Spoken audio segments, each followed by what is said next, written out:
Vous êtes sur Zonard Télévision. Merci de nous choisir pour vous informer. Bienvenue à suivre cette nouvelle édition de Zonard Actualité. Après d'intenses combats, c'est lundi 2 décembre 2024, des violents affrontements entre les forces armées de la République démocratique du Congo et les mouvements rebelles du M23 ont repris de nouveau dans les territoires des Lubero et Massissi où les rebelles du M23 ont ouvert plusieurs fronts. Un récap sur la situation et toutes les précisions. Suivez. Deuxième jour consécutif d'affrontements dans les sites des territoires des Lubero depuis le matin de ce mardi 3 décembre 2024. Les forces armées de la République démocratique du Congo ont déjoué plusieurs tentatives des terroristes du M23 durant toute la journée du lundi 2 décembre 2024 à Matembe et sur plusieurs collines environnantes. Face à cette hostilité qui ne désarmait pas, les forces loyalistes ont infligé des lourdes pertes à l'ennemi du M23 dont plusieurs morts et blessés ont été enregistrés et quelques effets militaires récupérés aux deux antennes. À l'approche, dans les après-midi, les rebelles du M23 ont largué à l'aveuglette deux bombes tombées à 2 km de l'hôpital de référence d'Alimbongo, ne causant aucun dégât matériel ni humain. C'est mardi. Après des combats intensifiés, plusieurs sources confirment la prise de contrôle de la cité des Hutu par les rebelles. Cette zone se situe au sud du territoire des Lubero. La situation reste tendue dans la région avec des déplacements de la population et des craintes pour la sécurité humaine. Bien que proche de la zone des combats, il s'y est de souligner que Alimbongo, qui était aussi dans les viseurs des rebelles du M23, demeure sous contrôle des forces armées de la République démocratique du Congo.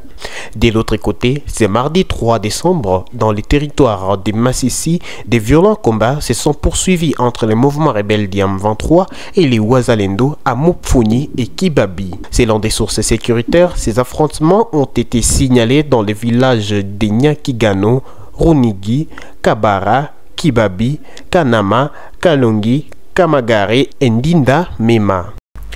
Nous déplorons l'exclusion des communautés locales et les chefs coutumiers des processus décisionnels sur les conflits à l'est de la République démocratique du Congo. C'est le grand message contenu dans la déclaration des autorités traditionnelles et communautés locales du Grand Kivu, lue ce lundi 2 décembre 2024 à Goma.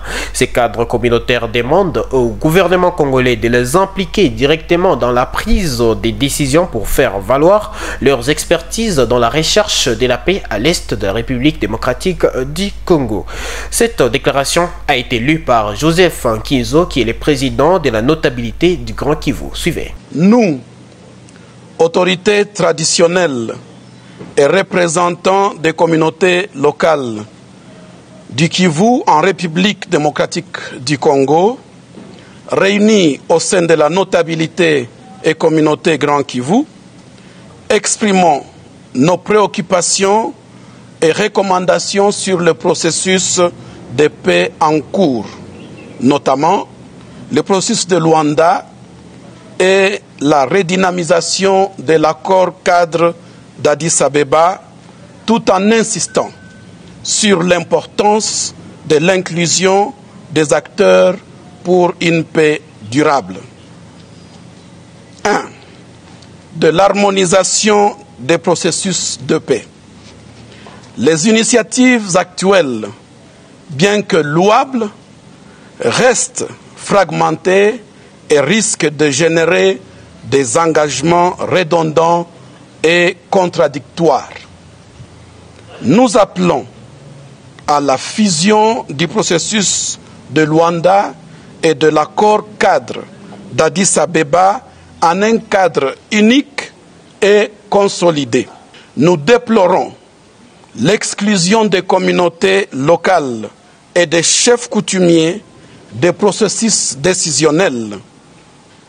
Ces derniers, garants de la cohésion sociale et premiers concernés par les conflits, doivent être reconnus comme des acteurs majeurs dans tous les processus décisionnels. Et puis, la prise en compte de nos expertises locales pour éclairer des problématiques spécifiques telles que celles des forces démocratiques de libération du Rwanda FDLR et celle de l'implantation irrégulière de nouvelles populations décriés par les déplacés des zones sous contrôle RDF M23 AFC. L'Union africaine a officiellement annoncé une assistance de 20 millions d'euros pour soutenir la 31e brigade de réaction rapide des forces armées de la République démocratique du Congo dans le cadre de la Facilité européenne pour la paix. Voici donc les détails sur ces dons. C'est dans le cadre de la Facilité européenne pour la paix que ce don bénéficiera à cette unité de forces armées de la République démocratique du Congo. Cette initiative consiste donc à renforcer les capacités de FARDC face aux conflits armés et à la présence de groupes armés sur les territoires congolais. Le ministre congolais de la communication, Patrick Mouyaya, a accompagné la délégation de l'Union européenne, composée des ambassadeurs des États membres à Kindu, chef-lieu de la province du Maniema, pour rencontrer le membre de la brigade bénéficiaire. Cette assistance s'inscrit dans une stratégie plus large de l'Union européenne en RDC, comprenant le programme Uni pour la paix et la sécurité, doté de 29,5 millions d'euros pour la période 2023-2027, visant à réformer les secteurs de la sécurité. La Facilité européenne pour la paix, créée en mars 2021, cette facilité vise à financer des actions dans les domaines militaires et de la défense pour prévenir des conflits, préserver la paix et renforcer la sécurité internationale. Rappelons que l'Union européenne continue ainsi de s'impliquer dans le renforcement des capacités militaires de la RDC avec l'objectif d'instaurer une paix durable et de protéger les populations civiles. Dans les jours à venir, la République démocratique du Congo va produire ses propres passeports aux normes internationales et avec plus de rapidité. C'est ce qu'a annoncé la ministre des Affaires étrangères de la République démocratique du Congo, Thérèse Keikwamba, ce lundi à Kinshasa, après la signature d'un nouveau partenariat avec l'entreprise allemande Demalog qui va désormais produire les passeports congolais en remplacement de l'entreprise Semlex. La capacité de production a sensiblement diminué avec l'entreprise Semlex. D'ailleurs, en 2023, elle était passée de plus de 2000 à seulement 400 productions environ par mois.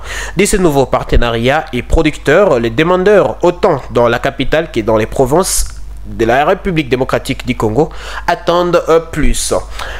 Parlons du sport pour finir. Les léopards des handball féminins de la République démocratique du Congo, pays hôte, déjà qualifiés pour les quarts de finale, vont affronter les Palancas Nagra de l'Angola. C'est mardi au gymnase Jimélé 1 du stade des Martyrs de la capitale Kinshasa, un match de la 5e et dernière journée de ces phases des groupes de la 26e édition de cette Coupe d'Afrique des Nations féminines de handball 2024. Les détails sur cette rencontre et sur les championnats sont à retrouver dans notre journal des sports. Ce sera donc tout pour cette production. Merci à vous de nous avoir suivis jusqu'à la fin. On se donne rendez-vous à la prochaine.